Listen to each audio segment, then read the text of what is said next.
Olá, vídeo de aula de hoje. Faremos uma peça de revolução com o programa SolidWorks e também uma simulação, uma análise estática, a fim de validarmos essa peça aos esforços solicitados a ela. Vamos então iniciar um novo documento de peça.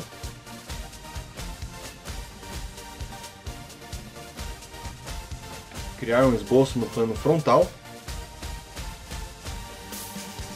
E com o comando linha fazer o nosso esboço. É um esboço simples de fazer. Vou esboçá-lo primeiro e dimensioná-lo depois. Procurem fazer o esboço de vocês ficar mais ou menos neste formato. Vamos agora adicionar as dimensões à peça. Com o botão direito pressionado, arrasto o mouse para cima para selecionar o comando dimensão.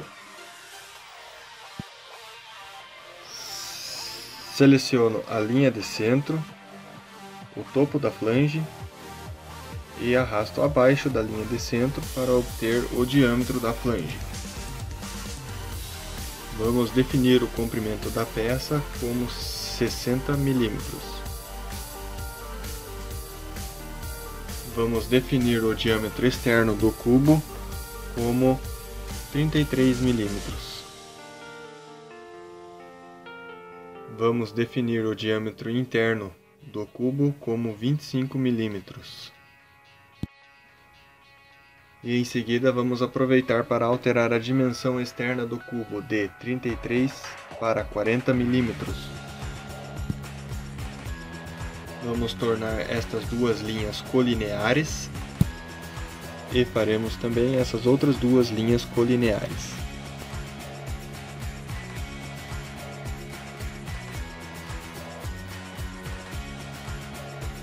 A espessura da divisão da peça será de 4 mm e a distância da flange será de 30 mm.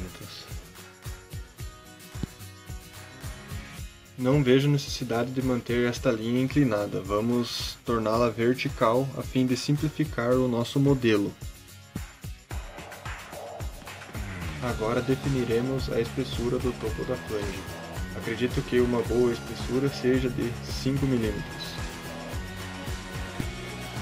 Notem que eu ainda posso movimentar o meu esboço. Isso significa que meu esboço ele ainda encontra-se subdefinido. Para deixar o esboço totalmente definido, eu adicionarei uma relação vertical a estes dois pontos. Notem que, após aplicar a relação, o esboço ele ficou totalmente preto. Isso o caracteriza totalmente definido. Você pode também conferir se ele está totalmente definido aqui embaixo. Terminado o esboço, vou na guia Recurso, seleciono Ressalto Base Revolucionado. Notem que a linha de centro já foi selecionada. Neste caso, só dar um OK. Temos aqui nossa peça revolucionada. Vamos agora fazer o rasgo de chaveta e os furos. Para fazer o rasgo de chaveta, utilizaremos uma tabela padrão. A tabela que utilizaremos é esta primeira tabela de furo rasgo de chaveta, conforme a norma DIN. Nesta tabela temos aqui o diâmetro do eixo do furo. Vamos procurar a dimensão para o nosso eixo de 25 mm. Para este caso, as dimensões da chaveta são de 8 mm de largura e 7 mm de altura, com dimensões D-T1 igual a 4 mm. Vamos então fazer o nosso rasgo de chaveta. Fazemos um esboço na face esquerda da peça. Com a ferramenta quadrado, esboçamos um quadrado qualquer. E vamos colocar nele as dimensões de 8 mm de largura e 7 de altura. Vamos deixar o esboço bem no centro da peça. Para isso adicionaremos a relação vertical entre a origem e o centro do quadrado. Agora adicionaremos ao nosso esboço a dimensão D-T1, com T1 sendo de 4 mm. Notem que esta dimensão está pegando o centro da peça. Faremos com que ela pegue a parte máxima do círculo. Para isso faremos algumas alterações nas configurações da linha de chamada. Para isso vou em linha de chamada, rolo para baixo a barra de rolagem e na condição de arco eu seleciono máximo, para então adicionar a dimensão D-T1, no caso 25 mm do diâmetro do eixo, menos 4 mm. Notem que o esboço ficou totalmente preto, o que o caracteriza totalmente definido. Feito o nosso esboço, vamos então fazer o nosso corte extrudado. Será um corte extrudado cego com 25 mm de comprimento. À medida que desenvolvemos nosso trabalho, nossa peça vai ganhando a sua forma. Vamos agora novamente fazer um esboço na face esquerda da peça, onde desenharemos os furos para que suportarão o disco de freio. Com o comando círculo, esboçaremos um círculo bem na vertical com a origem. E o dimensionaremos com 8 mm de diâmetro. Este diâmetro é representativo, pois ali irá a rosca interna, sendo a rosca interna M8. Vamos agora definir a distância entre centros dos furos que suportarão o disco de freio.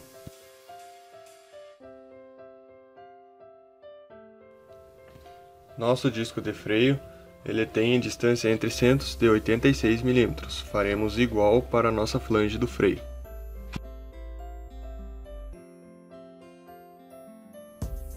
Notem que teremos de alterar o diâmetro externo da nossa flange de freio.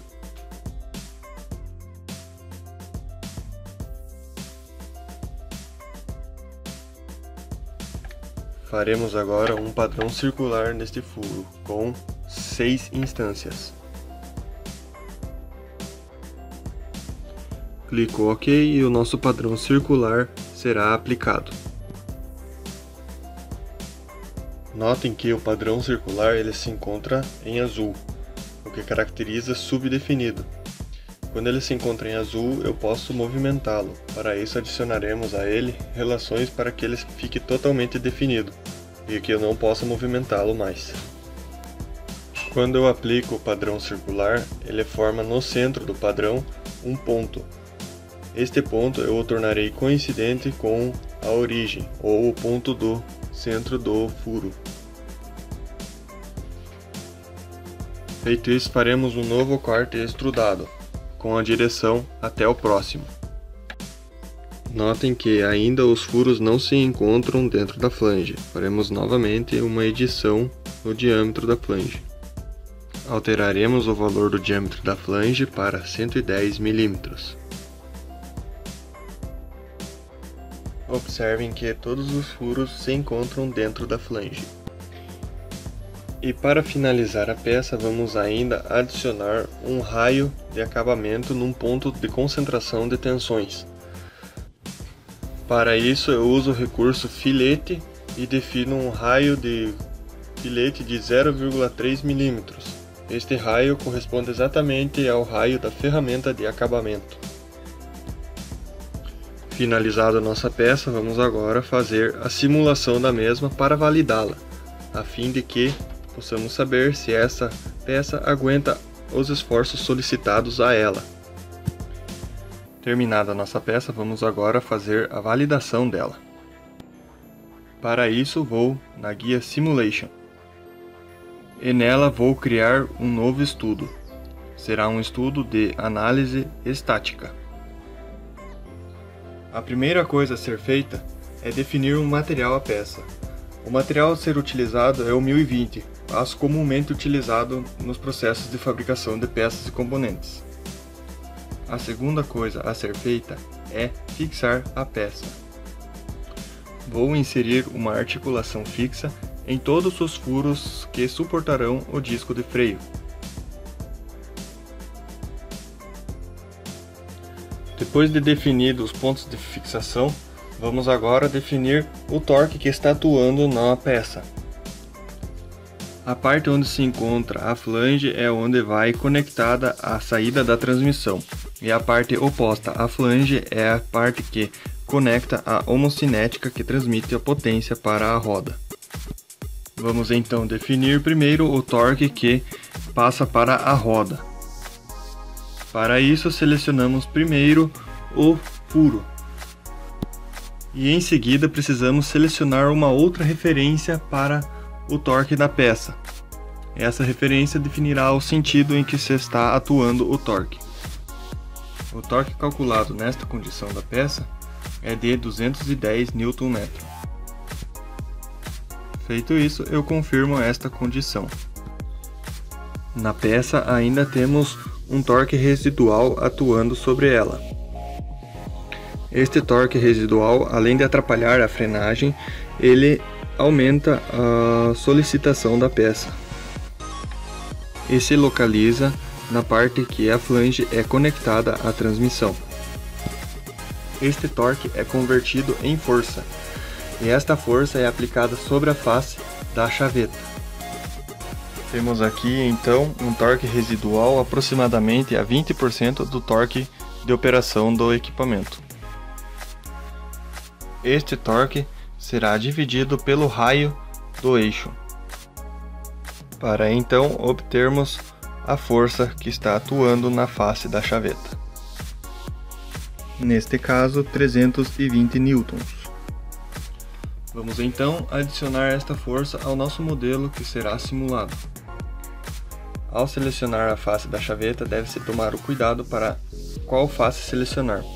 O cuidado a ser tomado é com relação ao sentido do movimento. Ele deve ser oposto ao torque produzido pela roda.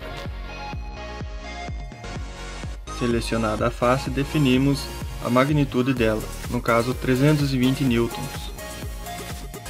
Temos agora nossa força definida.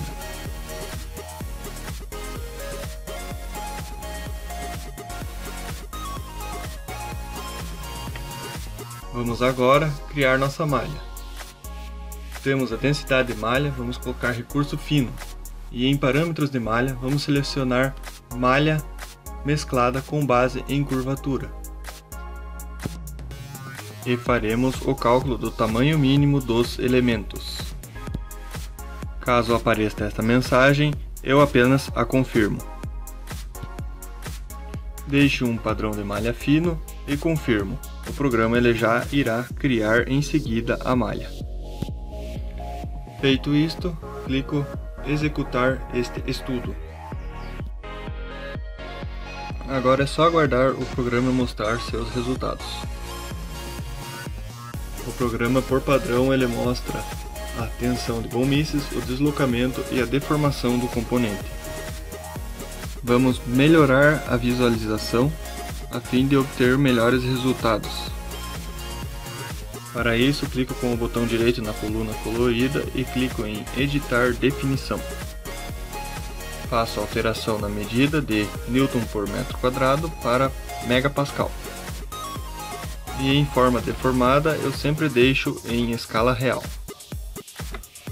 Vamos agora editar as opções de diagrama. Aqui eu sempre exibo a notação máxima. E mais abaixo eu vou alterar os valores do diagrama. De científico eu altero para geral e diminuo o número de casas decimais. E confirmo.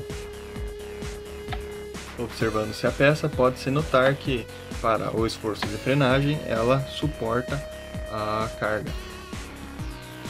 Uma análise desta tensão a que a peça está submetida de 102 MPa com a tensão de escoamento de 352 MPa, podemos ter um fator de segurança de quase 3,5 vezes. Vamos agora submeter esta peça a um outro tipo de esforço, o de esforço quando a peça está sendo submetida à aceleração. Para isso, excluiremos todos os acessórios de fixação e as cargas adotadas no sistema. Excluirei agora as cargas e agora excluirei os acessórios de fixação. Feito isso, adicionarei novos recursos de fixação e novas cargas ao sistema. Começarei adicionando uma articulação fixa. Esta articulação fixa corresponderá exatamente ao local onde a flange é conectada à transmissão. Confirmo e agora iremos adicionar as cargas externas. Vamos adicionar um torque na face oposta à flange. Seleciono a face onde será aplicado o torque, a face de direção, e adiciono um torque de 230 Nm. Agora só falta adicionarmos uma geometria fixa na face da chaveta. Vou com o botão direito em acessórios de fixação e adiciono uma geometria fixa. E seleciono a face que será forçada devido à ação do torque.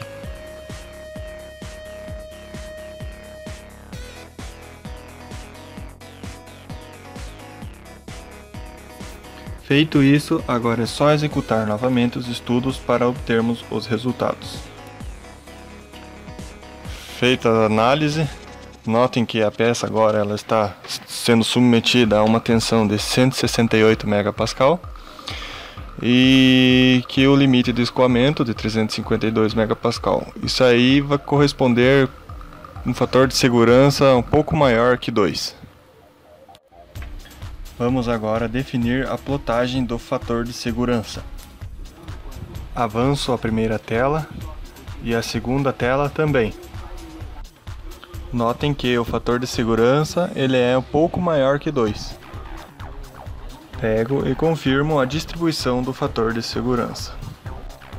Notem que teremos de fazer alterações no diagrama para que a distribuição do fator de segurança seja mostrado corretamente. Com o botão direito sobre o fator de segurança, vamos editar a definição para deixar o diagrama correspondendo à distribuição do fator de segurança. Clico para exibir a notação máxima e em seguida vou alterar os valores da escala do diagrama. Deixarei flutuante sem nenhuma casa decimal. Vou alterar o valor mínimo da escala e também o máximo da escala. Para o valor mínimo deixarei 0 e para o valor máximo eu deixarei em 3. E observo como ele se distribui. Neste caso ele fica todo em azul. Alterarei ainda o valor de máximo para bem próximo do máximo da peça, para 65. Agora sim podem notar como o fator de segurança se distribui. Vermelho onde está mais tensionado ou menos seguro e azul mais seguro. O fato de a região vermelha ser a menos segura, ela não compromete a peça, por causa que o fator mínimo de segurança da peça é de 2. Bom, é isso pessoal, espero que esse vídeo tenha ajudado vocês e que ele possa ser bastante útil aí para pessoas que desenvolvam peças e que possam validá-las também, usando o próprio programa SolidWorks. Não é uma prática tão difícil, porém ela demanda tempo e paciência. Se você gostou, dá um joinha, compartilhe esse vídeo com seu amigo, colega de trabalho, ajude a compartilhar o conhecimento de engenharia. Desejo bastante sorte e prosperidade em seus projetos. Forte abraço!